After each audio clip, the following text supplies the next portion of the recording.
From Scripps Sports, this is Grizzly Insider, sponsored by Albertson Safeway.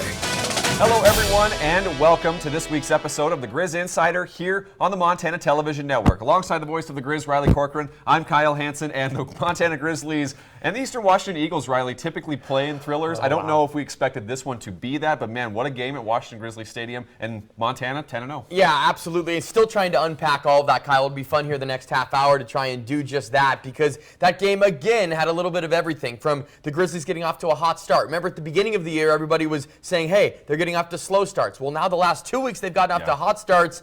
And then it's the second half where maybe the foot got taken off the gas a little bit. But give Eastern credit, they had a different game plan with the newer quarterback. But that game and that final sequence, I think I went and watched it back, listened to it back a couple of times. Still cannot believe what we witnessed. 100%. And we look at that first half, right? We talk about that fast start, the way the Grizzlies were moving 3 and out on defense to start and then immediately turned around. The Drew Deck almost punt return for a touchdown. And then a couple plays later, Michael Wortham scoring against his former team. I mean, in those moments, you were like, man, this might be a rolling as it was 3 years ago in Missoula. But credit to Eastern. But, you know, first half, they really didn't have much answer, especially in the first quarter. They didn't. The first 20 minutes, total domination. First 3 drives for Montana, they go down and score, and they were so versatile, spreading it around. It's when they're at their best, what we've seen for the majority of the games this year. And then give Eastern a lot of credit. Their defensive game plan flipped a little bit in the second half. But there's no question. That first half, the Grizz were slicing and dicing all over the place. Eli Gilman, of course, able to get another 1,000-yard season, a big-time run, set up another touchdown. So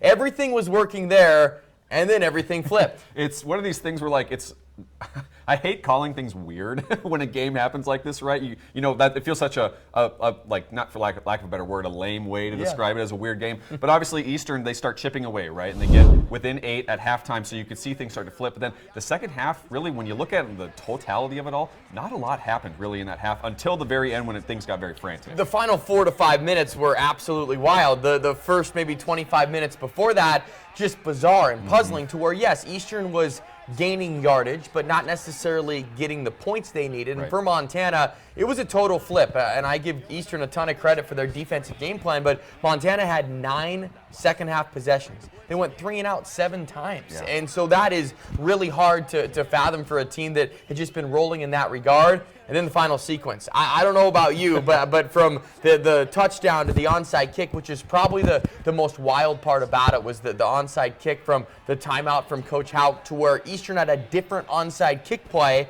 and it worked. And then the final sequence down to the 5-yard line with the clock. I don't know if we'll ever see anything like that again. 100%. And I've never seen an ending like that. You see the fake spike turn into a touchdown once in a while, which always kind of catches me off guard. But then you look at the stats, too. Grizzlies 1 for 10 on third down. That, to me, is the big glaring one. Eastern on the flip side, 11 for 21 on third down. Eagles and Jake Skockle, who, in my opinion, was the story of the game, the redshirt freshman, making his first start, 63 passes. And, man, the Grizzlies beat him up. I don't know how many times he got hit, but they finished with 8 sacks. But, you know, credit to him, because he could be a special player for them. Absolutely. The future for Eastern Washington, that's their takeaway. As much as this one's going to sting, and now they're 4-6 and don't have much to play for the rest of the way, they do have a future. They do have a quarterback, and that looked like the old Eastern as far as sling it around a bit. It was at the expense of the Grizzly defense yet again, but at the same time, I'm with you. And I think maybe another stat that really makes this game from the bizarre, weird category, because I'm with you there, partner, but 92-53 in total plays. So Eastern was on the field a ton, and that goes a lot to that third down number. Again, another bizarre twist for the Montana offense, but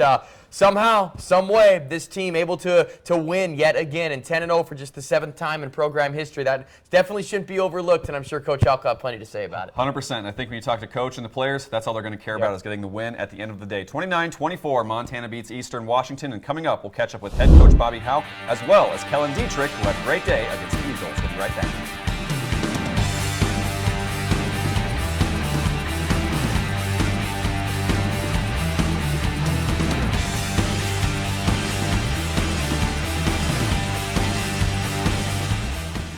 Welcome back to Grizzly Insider, sponsored by Albertson Safeway. Welcome back into the Griz Insider, where you're joined by a very happy Bobby Hauck, sitting at the 10-0 Grizzlies right now. And Coach, I know the heart rate's had a little bit of time to come down now, but what a finish. Yeah, the heart rate's down under 150 right now, which finally. So it only took about 24 hours. How about it? I mean, we've been talking about that final sequence and the way it played out and things like that. And obviously, it starts with that onside kick. But you know, when you look at a fumbled spike to basically decide the game and kind of the pandemonium after. I mean, from your perspective, what was it like waiting to get the call? Like, okay, we did actually win this. Well, thing. I never did get the call. I was just kind of standing around out there going, can somebody tell me if this game is over or not? Yeah, it was wild, you know, and you know, they take the ball in the shotgun every snap. So taking the ball from center can sometimes get a little dicey if you don't practice it, you don't work it.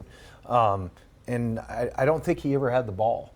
And so he's fumbling it around, and sure enough, Grizzlies win. Bodies are diving around, and all of a sudden there's zeros on the clock looking around. And we'll kind of work front to back on this one, Coach, with the game. But, you know, starting with that drive and the onside kick, they obviously recover it with about a minute to go after scoring that touchdown. Just, you know, from the coach's seat, what was it like, A, seeing the onside kick recovered and what you guys were looking for, and then B, just the ensuing drive, how you're trying to stop them? We've got our hands team out there. That should be taken care of. We need to just recover the ball. It's right at us. And then it's like, okay, it's on. They've got a minute left and no timeouts, and, you know, they're in range of taking that game. So it was good to see our guys make the plays when they needed to. Tackling the kid in bounds with the clock running was a big play, certainly. And then obviously recovering that at the end of the game with the clock running out was game over, good stuff. Especially with your guys, you know, you think about that fumbled snap on the spike, and your guys were on it, right? You think about them not really taking the play off. I know Kellen Dietrich said that post-game yesterday, just, you know, knowing that they were on it in that moment. Yeah, I mean, they I don't know, maybe they were faking it. You know, they might have been faking the spike and trying to fool us. I don't know. I'm not sure they're going to tell me either. Well, win's a win, right? Yeah, hey, you know, we're 10-0 right now, and we're not going to act like we aren't. We're excited to be where we are. We're ranked number 2 in the country. We're undefeated. We're in the middle of November. I mean, it can't be any better than this. 100%, number 2 in the country, as he mentioned. And, Coach, we'll go ahead and start with that first half, especially, too. The offense humming, defense getting some big stops, and things were just kind of going your guys' way early. What was working? What were you seeing from the team to make some plays? Yeah, you know, everything was working. We were good in the return game. We were good on defense. We were making plays on offense. We were up 22-0. And then, you know, I think we could be accused of taking our foot off the gas a little bit. I think we let human nature creep in a little bit, and we were heavy favorites in the game, and started to think maybe this was going to be easy, and then it's hard to get it back sometimes, and we didn't. We had to fight our tail off to get the win. Second half, obviously, they start to chip away kind of more and more. Not a lot of points, but a lot of yards that they're able to get, and you guys are creating a lot of pressure, finishing with 8 sacks. Defensively, what can you say about those guys? Because they were kind of doing their job, but obviously not allowing points, which is the big thing. Well, our defense was really good in the second half. We kept stopping them. They did get a touchdown in the second half, but our defense played really well pretty much the entirety of the second half. You know, we got after the quarterback. They should be proud of that kid because he hung in there. He took a beating. We kept getting there. But the ball did bounce their way, as you and I were talking about numerous times, where the ball bounced their way, and our guys were able to overcome it and get the win. You know, a lot of young guys playing as well, kind of playing big minutes too. I mean, what can you say about them stepping up into big moments? Well, you know, this time of year, we've got a lot of guys banged up. We were down numerous players, both for the entirety of the game and then within the game. We had a lot more inexperience out there in that particular game than maybe any game this season. And, you know, it was good to see guys fight it out, find a way, especially guys that hadn't played a whole lot. 100%. As they were talking about, 10-0 now for the Montana Grizzlies, and now you look ahead to Portland State and making the grand return to Providence Park, which is really exciting. Yeah, one game this year at Providence Park. I haven't been there since the last time around, and you know, we'll be excited. It's a really kind of fun venue to play in downtown Portland, and I know that the Vikes have been. I mean, they had one game this year they could put in there. There's a reason why they selected this one, so they'll be excited to play us, and I think we'll be excited to play them. Excited for any special teams coordinator? Yeah, we need to get the best of that special teams coordinator there. I don't know if we can. We didn't last year, so we owe him. All right, bragging rights are on the line between Bobby and Bobby Hauck. Appreciate your time, Coach, as always, and good luck this week. Thanks, man. I appreciate it. Absolutely. Coming up, Kellen Dietrich will join us here on the Griz Insider to talk about his 3-sack performance against Eastern Washington. Welcome back to Grizzly Insider, sponsored by Albertson Safeway. Welcome back into the Griz Insider, and we're very fired up to have Havre's own Kellen Dietrich here, the senior defensive end who had 3 sacks against Eastern Washington. And Kellen, congratulations on the game and congratulations on the win. Just, you know, walk me through kind of, you know, the few moments afterwards and getting a chance to celebrate that. What was another wild win over the Eagles? Yeah, it was great to be able to get the win and celebrate with the boys. But, you know, it was kind of tough at the end. We didn't know if the game was over or not. But then being able to finally get the relief of that we did win that game, and we came out of there with a win, and that's all that mattered. So yeah, it was awesome. I know we talked about this on the post-game interview afterwards, but when it is that final sequence and that final play, which as we were talking about, we've never seen this before. A fumbled fake or a fumbled spike, as they're trying to stop the clock and get one more play. When you're seeing this and guys are diving on the ball and it's kind of pandemonium a little bit, what's going through your mind and how do you guys stay locked in? Because as you mentioned, you had to be ready in case the review turned it over. Yeah, when it comes to that, I just praise God that I have great teammates that give great effort every play, because you never know what would have happened if Jarob didn't go hard on that last play and if Peck didn't dive after the ball, So those guys did a great job, and that's how we roll. So yeah, it was awesome. You guys always know when you're going to play Eastern Washington, it's going to be kind of a shootout in its own way, right? Because you look at what their offense has done in the past. They go for almost 500 yards, but on the flip side, you guys rack up 8 sacks, six of which were on the defensive line. Just playing in that game, what was it like? The ebbs and flows, they're having some plays, but you guys at the end of the day were able to stop them and get the win. Yeah, I feel like we've been in quite a few games this year where it's been close, and so we've prepared and we're ready for these close games, and because we've been in them so far, and there's never been any point where in the game where we're doubting our abilities and doubting what we can do and doubting if we're going to win. So and then as a D-line, we've always trusted our coaching and trusted the work that we've put in. And it was awesome to be able to get 6 sacks as D-line yesterday. And as that group too, what was working? How were you guys able to find some of those holes? And you got to credit Jake Skokel for taking so many hits too, because there was more than just the sacks. But how were you guys able to kind of keep that pressure going, and ultimately that helped prove to be the difference? Yeah, we got a lot of great guys, whether in the linebacker core or in the D-line. That's going to attract attention from blockers, and then some guys are going to get one-on-one opportunities, and then you just have to be able to maximize those opportunities, and that's what we did yesterday. So sitting at 10-0, it's your senior year. I mean, we love your story. Small town kid. Shout out to our folks on the Highline who are tuning in, watching this right now. Just how can you describe what this final run's been like as you guys? We're sitting perfect right now with a couple games left in the regular season.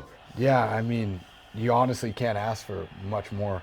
I get videos from everybody in Havre that's watching the game, and that means so dang much to me, and just being able to be 10-0 and have such a close-knit team this year where it just feels like we're super close, and it's everything you ever wanted as a senior, especially from Montana, coming into the Griz and playing football, and it's kind of what you envision your senior year to be. So I'm just super blessed to be a part of it. As this year has gone along, right, because you've been through trials and tribulations in your career, as so many guys on the team have been, when you're putting on for your hometown or like the people who know you here in Missoula, back in Havre, just how special has this run been for you, knowing you are a Montana guy who's getting a chance to kind of live out a dream right now? Yeah, I don't think that I got the words to tell you about how much that means to me, so I'm not even going to try, because I don't think there's been words that can shoulder that much as it means to me. I've been through a lot, and to be able to stick with it and to trust the work that I've put in and know that I have put in a lot of work, it means a lot. And then have everything come full circle this year has been amazing, and I just hope that we can keep finishing and finish strong. It's been a lot of fun to watch as well, Kellen. So as you guys kind of move forward, right, 2 games left in the regular season, Portland State up next. How do you guys kind of keep this rolling? Because the storyline people keep talking about is also there's been no break, right? It's kind of just all gas, no brakes, right? You guys just keep this thing rolling. How have you guys been able to, battle those challenges, but then how do you keep it going against the Vikings? Yeah, I mean, we go into this week, these guys are going to know us pretty well. Robbie's over there, Coach Robbie, and our coaches do a great job at getting us ready to go each week. I mean, they're there on Sundays all day long preparing, and they're going to make sure that we're prepared come Monday and Tuesday. So I just give all credit to the coaches and what they do for us on Sundays. No doubt about it. Well, hey, congratulations on the big game. It was a lot of fun. Hey, Havre has it, right? Yeah, it does. Havre does have it. Appreciate Kellen coming on. We'll be right back on the Griz Insider after this. Welcome back to Grizzly Insider, sponsored by Albertson Safeway. Welcome back into the Griz Insider. Great stuff as always from Bobby Hauck and Kellen Dietrich there to break down the win over the Eastern Washington Eagles. And Riley, now let's take a quick look around the FCS because, we are really getting down to the nitty-gritty in the final weeks as the playoff picture is solidifying, but also getting a little murky in some ways because we got to start over in Grand Forks, right? The Fighting Hawks almost taking down the Bison. They were there. They were right there on the doorstep with the lead and the football with 3 minutes to go. An interesting decision to go for it on 4th down, gave NDSU a short field, and the Bison survived. So both the top 2 teams in the country felt like they survived against some regional foes, let's just say with North Dakota and Eastern Washington. But now maybe a bigger story, too, on top of that, Kyle, in the Missouri Valley. South Dakota beat South Dakota State. That's 3 consecutive losses now for the Jackrabbits. And it looked like that, yes, there were 2 or 3 teams that were at the top of the Missouri Valley a couple of weeks ago. Now South Dakota State and North Dakota have leaked back to the rest of the pack to where you've got North Dakota State, the no doubt #1, and then maybe 6 teams fighting for 4 playoff spots. So it gets really interesting there, which has opened up the door for so many different teams to have a seed in the FCS playoffs. Maybe Harvard getting in the mix, but 2 top 10 teams go down again on Saturday. And how about South Dakota kind of revitalizing their season with wins over North Dakota and their rival in South Dakota State, them kind of kicking around. Then when you look around the Big Sky Conference, UC Davis with a huge win over Idaho, and obviously they got a big one against Bozeman later this week as well. Yeah, they do, and they're in the nitty-gritty of it. And I think they were woken up a bit by what happened against Idaho State. It was more of a, will that be the trend that sets the tone for their November? Certainly not the case. Davis wants to get back in. They're a team that still has an outside chance to sneak back into the seeds, and they're looking at this opportunity with Montana State as their chance to win or get a share of the Big Sky Conference title. We'll see. Big showdown in Bozeman, late night, Saturday night. Are the Cats maybe looking ahead to the big rivalry game? That's obviously going to be the storyline, I think, for both teams this week as we start talking about Portland State. 100%. Obviously, Montana State rolling past Weber State as well for their 8th straight win. And now turning the page to the Grizzlies' next opponent will be Portland State once again. One of these regional rivals, right? And there's always fun when we get a chance to catch up with Bruce Barnum and obviously Bobby Hauck is the special teams coordinator. You know, Vikings obviously a very challenging year at 1-9. Got their first win last week against Cal Poly, but a tough one against Sacramento State. So again, it's kind of a playing for pride, but also exciting the return to Providence Park. And I think that might kickstart Portland State at least a little bit, knowing that they're playing downtown, having that extra sense of pride a bit. And I know, I promise this isn't coach speak here, but you really look at what Portland State's done the last couple of weeks. They are a different team. They're finding their way, although the season has been lost, so to speak, about what they can do from a conference championship standpoint or maybe playoffs. But they know they could wreck team seasons. And as we know, it's the narrative each and every week. A win over the Montana Grizzlies at Providence Park would be a nice way to maybe salvage what's been a lost season for Portland State. But their offense has been improving, and I think that has been maybe the #1 thing off the top. And with obviously with the matchup against the Grizzly D with 8 sacks last week and giving up yardage but still getting the wins, it'll be an interesting matchup coming up this Saturday. And not to look too far ahead to the Brawl of the Wild, but when you look at Montana State and Montana, you can't look ahead, right, when you are these teams, because it's different challenges. Because it's for the Grizzlies, it's going on the road for the 3rd time in 4 weeks against Portland State in a new venue where they could be excited and everybody always wants to take down that top team. On the flip side, like you mentioned with the Bobcats, they're playing the night game against a very good UC Davis team. So it's just don't look ahead and make sure you get the job done. Yes, because it is just human nature for people, just people in your corner, whether it's just family and friends, talking about what's coming up on November 22nd. So it's human nature and trying to battle it. And I actually enjoy this storyline each year before the Brawl that we're talking about this, and we'll see if both teams can come in focused for big matchups this weekend. They don't look ahead, but we'll make sure to do it for them. So no doubt about it. We'll wrap things up on the Griz Insider after this. Well, as we wrap things up here on the Griz Insider, Riley, the Montana Grizzly soccer team is once again the queens and champions of the Big Sky Conference, and credit to Chris Chidovitsky and his squad through all the injuries they battled through. First time since 2021, they're heading to the NCAA tournament. And pretty amazing. I mean, Coach Chidovitsky and I were talking about this throughout the course of the week, that there might be a movie made about this team, just with everything that they've had to deal with in the injuries and the adversity, and seeing the upperclassmen kind of pass the torch to the underclassmen in the middle of the season, and to find a way in goal and defensively. Of course, Ashlyn Dvorak, just an absolute star for the Griz, and being able to get it done here at home, and now knowing you're hosting next year, pretty sweet for them, and hopefully they can enjoy the NCAA tournament run. They weren't the only team that had success this week, Kyle. Pretty great for Allison Lawrence and her crew to bounce back against the Cats and get the mainline trophy to Missoula, winning in 4 sets there. And now that sets up maybe a potential run for them as we set the schedule for the week ahead. They have their final home matches here this weekend in Missoula, Thursday and Saturday. They'll honor a couple seniors, of course, Lexi Bates, Maddie Piles, 2 that have really been involved for the majority of their career. But that'll be great for them. A lot of wins to be talking about. It's been a fun fall. It's been a fun fall. No doubt about it. It's going to be another busy week and fun week at the University of Montana with the Montana Grizzly football team on the road in Portland against the Vikings. You can catch Riley on the Grizzly Radio Network, and Scripps Sports will carry a broadcast. It's a 2 p.m. kick Pacific, 3 p.m. Mountain. And, of course, we'll break it all down on the Griz Insider next week. Have a great weekend.